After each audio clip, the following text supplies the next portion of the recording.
La palabra de Dios contenida en este libro es la verdad que acepto creer, es la enseñanza que me comprometo a seguir y es la esperanza que me atrevo a confesar. Nada me impide recibirla, nadie me evitará que la haga parte de mi vida y por ningún motivo dejaré de proclamarla. Estoy aquí para leerla, oírla y vivirla diariamente. Amén. Señor Santo, gracias por tu palabra preciosa.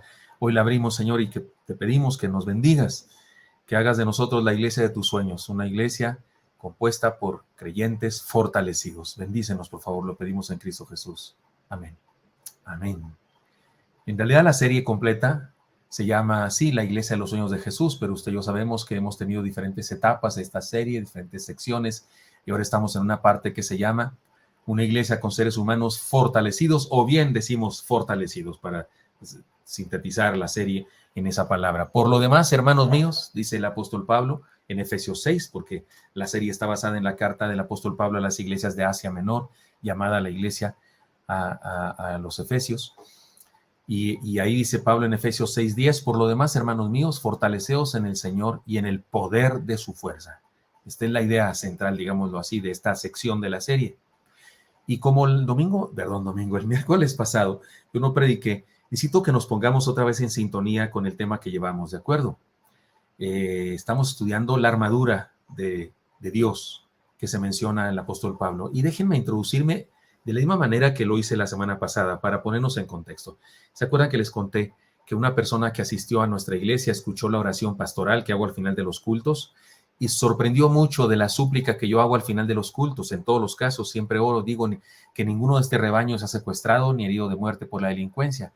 Hago esa oración o digo esa parte de la oración en los cultos de domingo, siempre al final.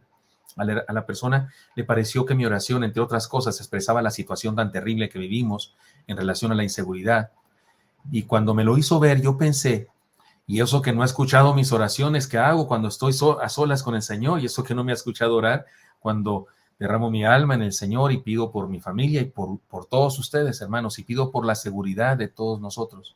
Pido porque los malos, la gente que atenta contra nuestra vida, nuestra seguridad, contra nuestra libertad, que Dios no les permita llegar. Pido a Dios que los reprenda antes, que los detenga antes. Y en ocasiones me dan ganas de pedir incluso que los destruya, pero me aguanto las ganas, solo lo pienso. Solo lo pienso, como David sí lo expresaba en sus salmos, pero sí le pido a Dios que el Señor no les permita llegar a nosotros. Deben saber que además de mi preocupación, y es aquí donde quiero llegar, además de mi preocupación por la seguridad física de mis ovejas, me preocupa la seguridad espiritual doctrinal de los miembros de la Iglesia Bautista Oret y de todos los que formamos esta gran comunidad por internet, aún algunos de ustedes que no son miembros formales, me refiero oficialmente de nuestra iglesia porque tienen una iglesia a la que participan, pero que se juntan con nosotros. Me preocupa la salud doctrinal, la salud espiritual de todos nosotros.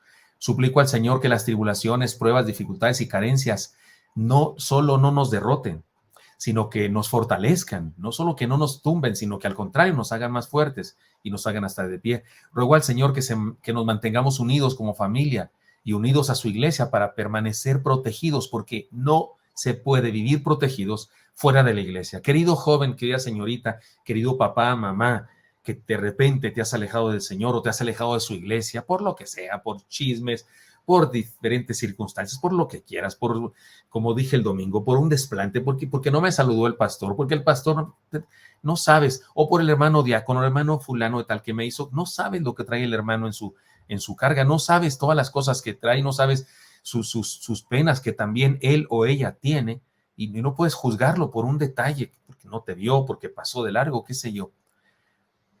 Pido que estemos juntos en la iglesia. Pido además a Dios que cada uno de nosotros, cada una de mis ovejas pueda defenderse de las enseñanzas torcidas de las ideologías.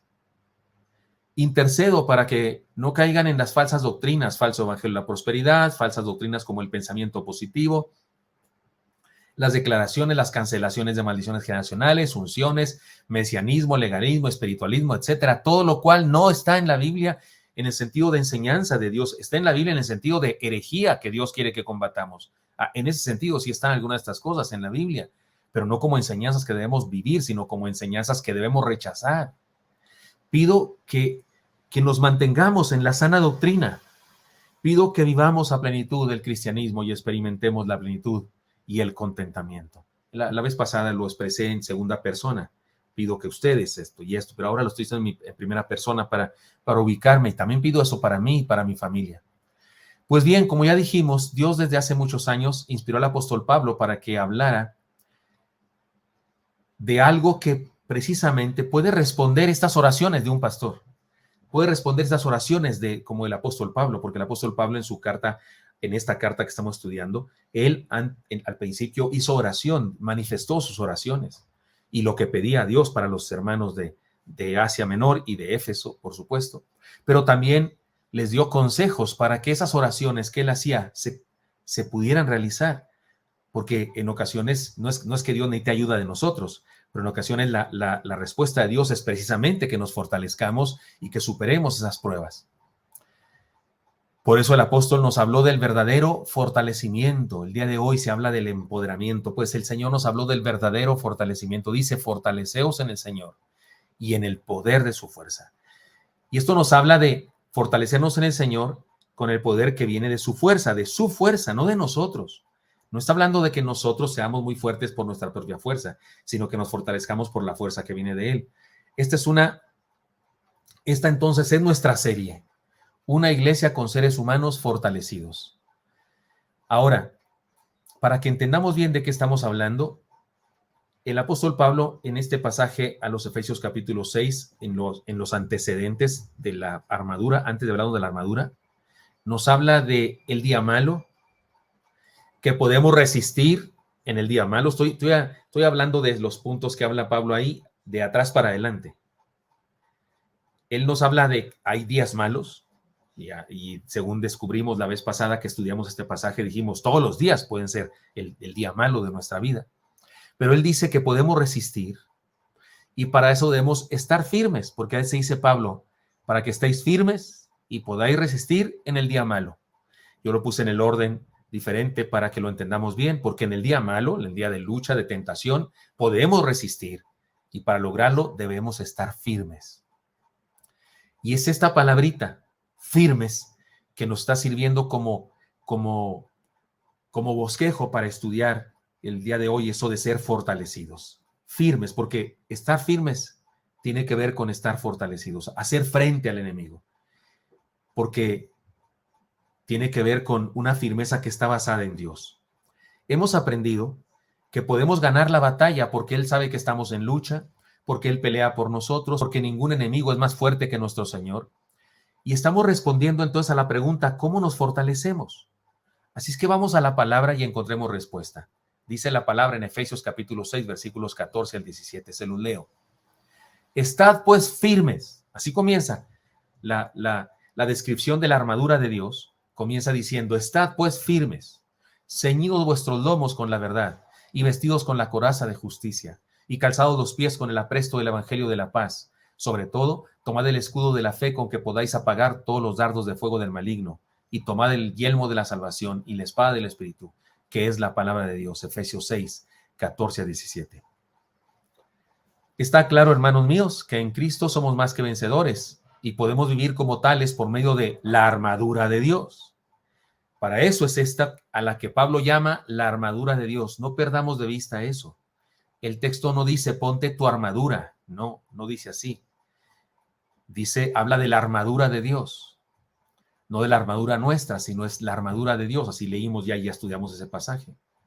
Somos más que vencedores en Cristo y para vivirlo así necesitamos la armadura de Dios. Además, Pablo define la idea de nuestra serie con la palabra fortalecidos, porque él comienza así y dice, estad firmes y fortalecidos en el Señor, por supuesto, y para poder soportar el día malo.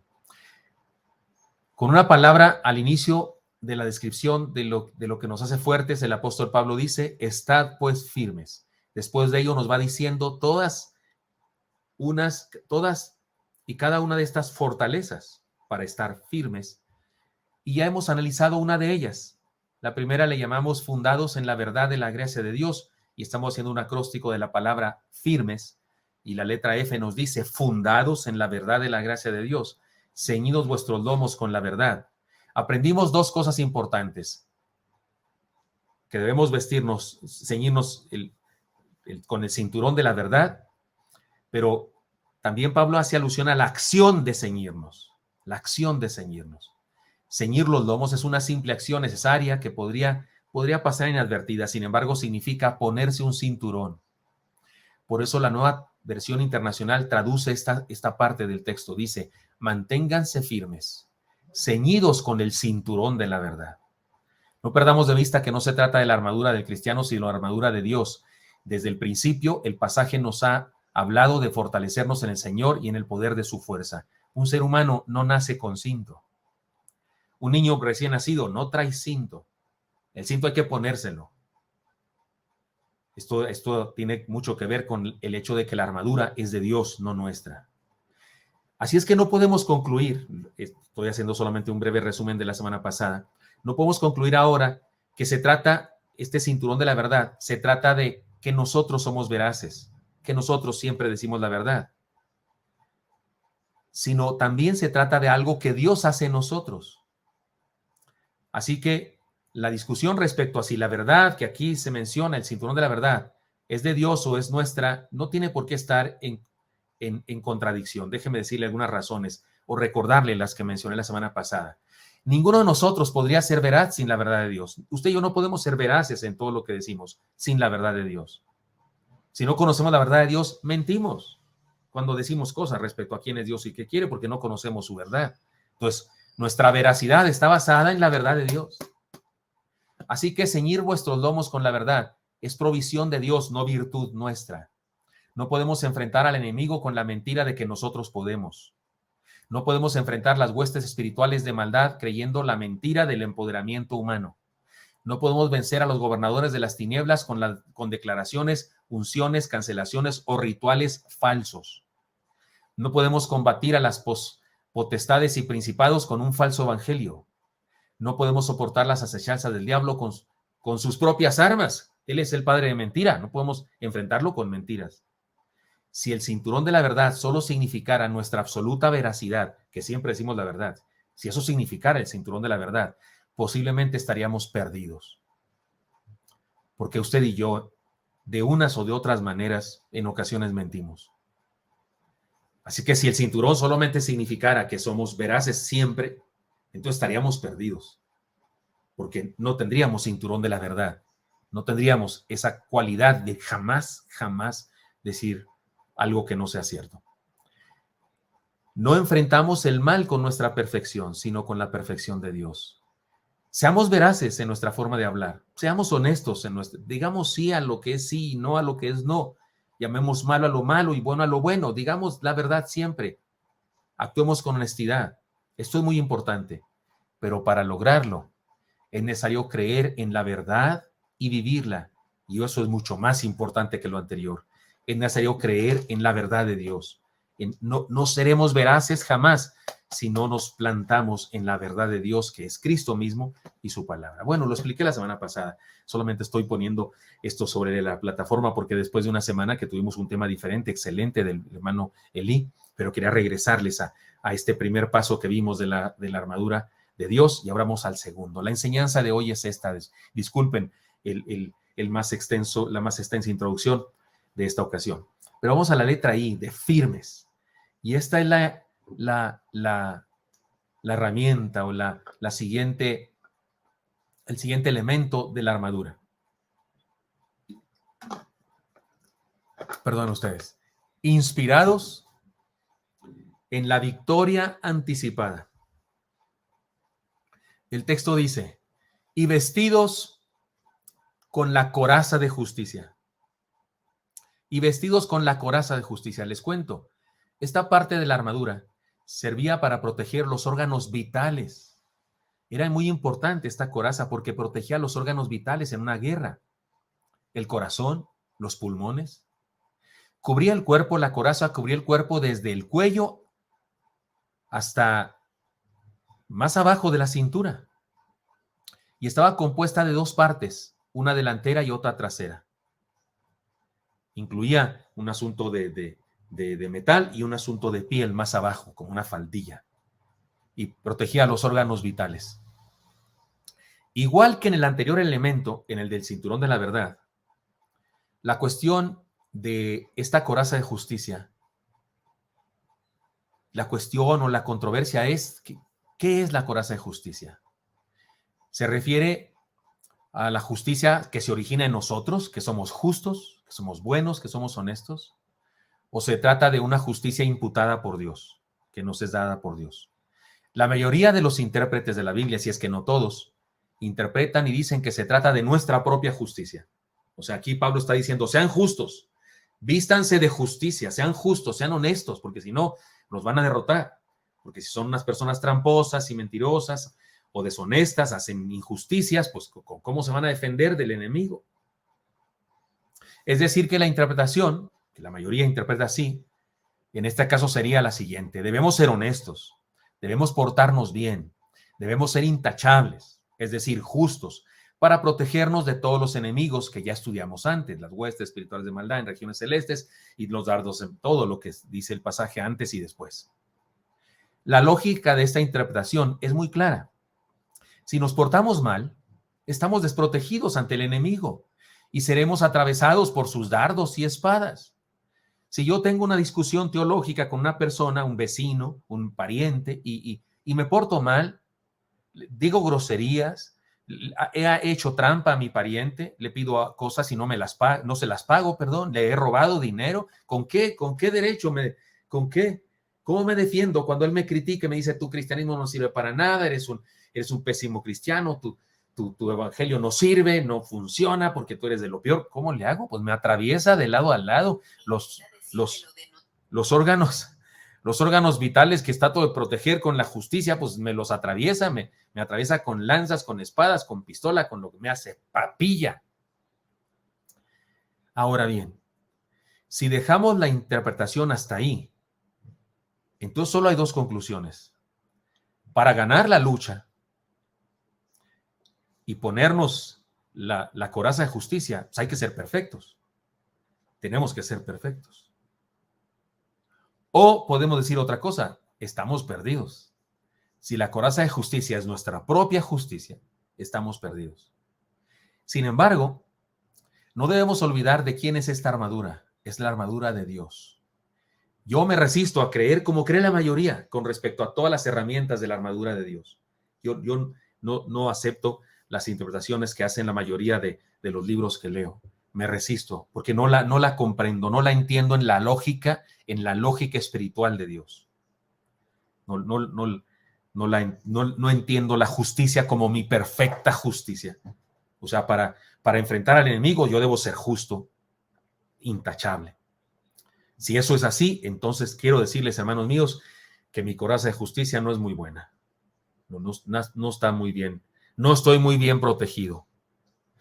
Así que me niego, en todos los casos, a interpretar los elementos de la armadura como asuntos exclusivamente nuestros. Creo que sí tienen que ver con nosotros. Creo que el cinturón de la verdad sí es una exhortación a que seamos veraces. Sí es un desafío a que digamos la verdad siempre. Sí lo es. Pero ese desafío, a un imperfecto como cualquier ser humano, como el que está hablando, no le funciona. Entonces, su veracidad debe estar fundada en la verdad de Dios. Igual aquí. Esta justicia que yo debo vivir debe estar fundada en otra justicia superior. Así que, insisto, me niego a interpretar en todos los casos, en todos los elementos de la armadura, como si fueran cosas exclusivamente nuestras. Si así fuera, sería la armadura más débil e inservible del mundo. Si la coraza de justicia fuera la justicia propia nuestra propia justicia, entonces tendríamos la armadura más débil e inservible del planeta. Por lo tanto, no creo que, aunque sí debemos aceptar un desafío a ser justos, por supuesto, no voy a decir usted, el pastor está diciendo que entonces, ¿qué importa que seamos de lo peor, seamos unos patanes y rateros y no cumplamos la palabra y malas pagas y hagamos trampa con la gente y que al cabo que Dios es muy bueno? No, señor, alguien que piensa eso, alguien que dice eso, tal vez ni cristiano es. Un cristiano no puede pensar así. Un cristiano se sabe pecador, un cristiano reconoce sus pecados, un cristiano es redarguido por el Espíritu Santo en su corazón cuando lo está regando. Pero aunque sí debemos aceptar un desafío a ser justos, buenos, honestos, debemos también apelar a la justicia que viene de Dios, sin la cual no podemos usted y yo, tener una coraza de justicia que de veras nos proteja. No podemos sin la justicia de Dios. He aquí un ejemplo de los muchos ejemplos bíblicos que podemos encontrar de esto que estoy diciendo. Mire qué dice el apóstol Pablo, mismo Pablo, allá en la carta a los Romanos, capítulo 9, versículos 30 al 33. Se los leo. Dice, ¿qué pues diremos?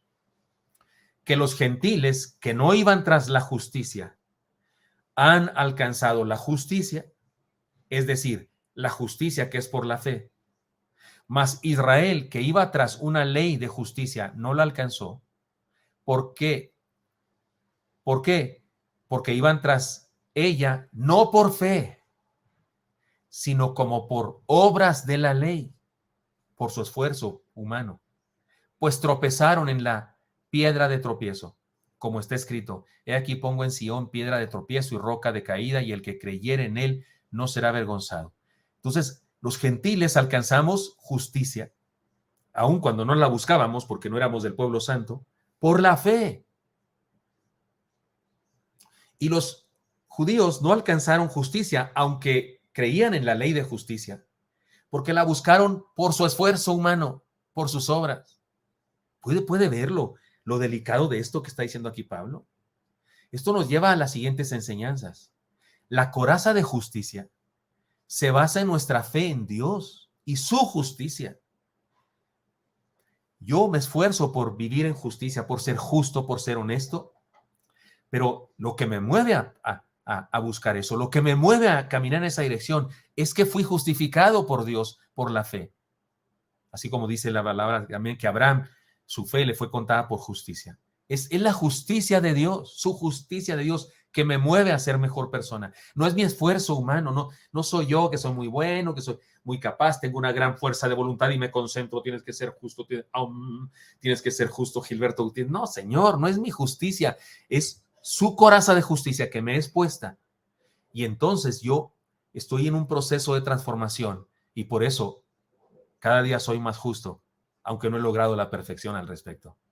La coraza de justicia se basa en nuestra fe en Dios y su justicia. La coraza de justicia tiene que ver con nuestra decisión de fe a favor de la justicia de Dios. Cuando usted y yo creímos en Cristo, cuando usted y yo le entregamos nuestra vida, es decir, nacimos de nuevo, escogimos un lado en la vida. Escogimos luz o tinieblas y escogimos la luz. Escogimos rechazar la injusticia del mundo y escogimos la justicia de Dios. Y esa es la coraza de justicia que tenemos de parte de Dios. Que no soy perfecto. No soy perfecto. No, si fuera mi coraza, solamente la mía, me atraviesan por donde quiera. Pero he escogido el andar en la justicia de Dios, aunque de repente, sí, tropiezo, pero he escogido. Es mi decisión que quiero andar en la luz, quiero andar en la verdad. Aquel que dice que es cristiano, que va a la iglesia y que voluntariamente anda en la trampa, voluntariamente y conscientemente anda en la mentira, le hace falta nacer de nuevo. Le hace falta, no tiene coraza de justicia, definitivamente no. Es decir, que elegimos ser parte de la luz, del bien, de la justicia. En tercer lugar, otra forma de explicar esto es la siguiente. La coraza de justicia se muestra en que reconocemos nuestra pecaminosidad, pero reconocemos la redención y la transformación de Dios en nuestra vida. Ese fue el problema, grave problema de los judíos, que no se reconocían pecadores. Se enojaron con Juan el Bautista porque Juan el Bautista les decía, bautícense. Ellos, los fariseos y saduceos, más los fariseos, le pedían a la gente que se bautizara, a los gentiles, perdón, a los no judíos, que se bautizaran para hacerse judíos. Pero ellos nunca le hubieran dicho a otro judío que se bautizara. Ellos no practicaban el bautismo a sí mismos, lo practicaban a los gentiles para que se hicieran judíos. Y Juan el Bautista les dice a ellos, ustedes bautícense para demostrar su arrepentimiento, y ellos no aceptaban. Así es que el no reconocer nuestra pecaminosidad es no tener coraza de justicia. La coraza de justicia se muestra en que reconocemos nuestra pecaminosidad, pero reconocemos la redención y transformación de Dios en nuestra vida. Otra forma de decir esto es la siguiente: la coraza de justicia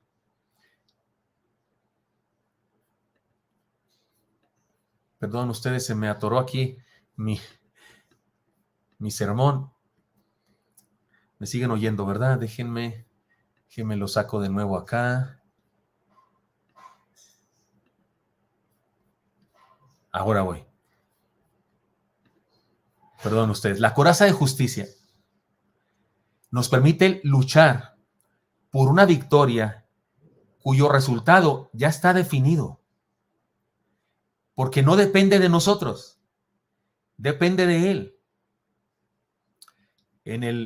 Imaginemos un juicio. He puesto este ejemplo varias ocasiones. Imaginemos un juicio donde yo soy el acusado, juicio eterno, juicio de mi vida, soy el acusado, estoy en el banquillo de los acusados. El juez en el trono blanco del juez es Dios mismo. Los señores del jurado, si usted quiere, son los ángeles o los apóstoles o la humanidad entera. Y el fiscal, el acusador, es el diablo mismo.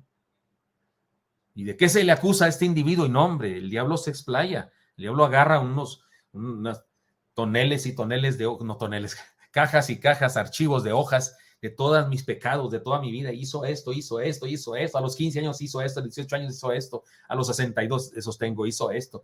Y se regodea diciendo todos mis pecados. Por todos ellos merezco el infierno, merezco muerte eterna. Y no hay manera.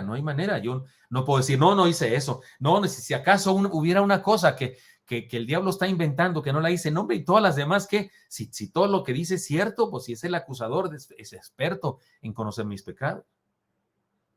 Hay gente que se parece al diablo, ¿no? Le encanta andar diciendo tus pecados. Cuando yo veo a una persona así, que es muy criticona y que si no, que el pastor esto, o que el hermano esto, que el hermano esto, yo digo, este se parece al diablo, porque el diablo es acusador por naturaleza. Es que cuidado a quién te pareces, hermano. Debemos parecernos a Dios, que es un Dios de amor y perdonador, no al diablo. Pero en el juicio final, ahí estoy siendo acusado. Y luego dice el juez, ¿cómo se declara el acusado? Pues yo qué voy a decir, pues soy culpable de todo eso, pero estoy a punto de hablar. Y llega el abogado defensor. ¿Y quién es este abogado defensor? Jesús.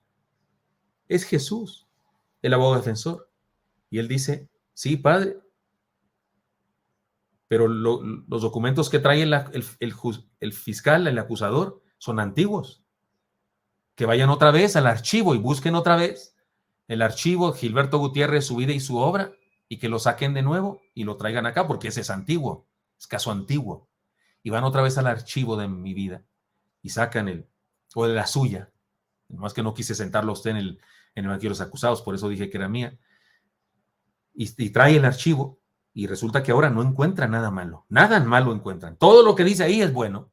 Todo lo que dice ahí que usted hizo o que yo hice es bueno. Perfecto. Dice, es un hombre perfecto. ¿Qué pasó en el archivo? Es que borré todo con mi sangre, señor juez, dice Jesús el defensor. Borré todo con mi sangre. Hermanos míos, la coraza de justicia nos permite luchar por una victoria cuyo resultado ya está definido. Él ya pagó por nosotros. Por eso usted y yo sí luchamos por el bien. Sí luchamos y nos esforzamos por ser justos, por supuesto. Ponemos todas nuestras fuerzas, toda nuestra integridad, toda nuestra pasión por el bien, todo nuestro anhelo por glorificar a Dios. Lo ponemos en el asador, como se dice, ¿no? Para actuar con justicia, para ser personas honestas, veraces, sinceras, cabales, que pagan sus deudas, que no mienten, que no injurian, que no tienen doblez, que no tienen intenciones ocultas. Que eso es todo lo contrario a la justicia. Usted y yo nos esforzamos por portarnos correctamente, pero esa lucha es una lucha que tiene un resultado ya definido. Triunfaremos porque Él ya pagó por nosotros. La coraza de justicia nos permite luchar no para ver si podemos, sino porque Él pudo. Él es nuestro David, no nosotros. En esa historia de David, Goliat y el pueblo hebreo, usted y yo podemos ser el rey Saúl, podemos ser los hermanos de David, podemos ser todos los demás soldados amedrentados ahí, temerosos, teniendo una actitud cobarde contra el gigantón ese. Somos nosotros eso. Usted y yo no somos David, no, señor, no somos el David de nuestra vida. David ahí representa a Cristo. Cristo es nuestro guerrero, es el que va a la batalla y termina con el enemigo. Y usted y yo somos aquellos que fuimos defendidos. La coraza de justicia nos permite luchar no para ver si podemos, sino porque Él pudo. La coraza de justicia nos salva del complejo de perdedores, porque somos el pueblo redimido de Dios. Somos el pueblo redimido, que ¿Que hay pecado en mí? Pues sí hay, pero he sido redimido. Soy un pecador, pero un pecador arrepentido, salvado, transformado, cuyo nombre ha sido escrito en el libro de la vida. Déjame decirle para explicarle cómo funciona esto. Déjame poner un ejemplo muy claro de cómo funciona esto. Si el enemigo, de acuerdo a su costumbre, nos acusa, digo, no le estoy diciendo que hable con el diablo usted, pero es como un ejemplo. Si el enemigo, de acuerdo a su costumbre, viene y nos acusa, pues seguramente nos acusa con razón. ¿Quién eres tú? No eres nadie, eres un perdedor, eres un pecador, eres un predicador y pastor, sin embargo tú también cometes pecados y no sé qué. Viene y me acusa, puedo responderle, insisto, no se trata de hablar con él, yo no recomiendo que hablemos con él, ni mucho menos, ni le sigamos la corriente. Pero si pudiera, como ejemplo, yo le respondería esto. Soy un pecador, tienes razón, pero he creído en aquel que pagó por mis pecados y me ha impartido su justicia. Estoy en proceso de santificación y la coraza de justicia me protege, porque estoy en el camino, estoy del lado de la justicia. He elegido la justicia, he elegido actuar mejor persona y sé que no soy perfecto, porque mi justicia personal no es perfecta, pero la de él sí lo es. Así es que él me protege, así es que hazte un lado porque no me sirves ni para el comienzo. Hazte un lado porque no tienes ni parte ni suerte conmigo, porque conmigo está el campeón de la justicia, el que tiene pies de bronce bruñido, refulgente como en un horno. Así vio Juan en Apocalipsis a Jesucristo nuestro Señor. El bronce representa la justicia y Juan lo vio parado sobre justicia. Pero no solo era bronce que representa la justicia, sino bruñido y no solo eso, refulgente, como si todavía estuviera en el horno, o sea, siendo purificada esa justicia, siendo purificada permanentemente. Así que, hermanos míos, esforcémonos por ser justos, esforcémonos por ser honestos, buenas personas. Sí, que nuestra justicia sea mejor cada día. Por supuesto que es importantísimo. Y sigamos adelante por la justicia que nos ha sido dada por la gracia de Dios. No están peleados estos conceptos de quién es la coraza de justicia. ¿Es mía? ¿Se refiere a la que yo hago, yo fabrico, o se refiere a la que Dios me dio? Yo creo que la armadura de Dios es de Dios, pero sí es un desafío a que yo sea justo, igual que yo sea veraz como el anterior elemento. Así es que sí, esforcémonos por ser justos, honestos, buenas personas, pero sigamos adelante por la justicia que nos ha sido dada por la gracia de Dios, porque Él nos viste de una justicia pura, refulgente, como en un horno, purificándose y purificándose. Y justamente esa justicia que ya me dio es la que me motiva a yo ser justo, a yo ser mejor persona, a yo dejarme transformar por la gracia, la misericordia de Dios. Así es que, hermanos míos, sí, vistamos la coraza de justicia, de la armadura de Dios. Habiendo entendido, pido a Dios que así sea, habiendo entendido lo que esto significa, vistamos la coraza de justicia para enfrentar con firmeza la vida. Señor Santo, te doy gracias porque me das permiso de hablar con mis hermanos esta palabra. Te pido que nos bendigas y nos ayudes a todos a vivir, Señor, como tú nos desafías en esta palabra sobre la armadura. Gracias por tu justicia perfecta que nos motiva, Señor, a nosotros, ejercer nuestra vida en justicia, en honorabilidad, en veracidad, en honestidad, sin hipocresía, sin propósitos ocultos, sin intenciones ocultas. Bendícenos, Dios, a mis hermanos y a mí, por favor, pero llénanos de tu justicia. Te lo pedimos en Cristo Jesús. Amén. Cantemos.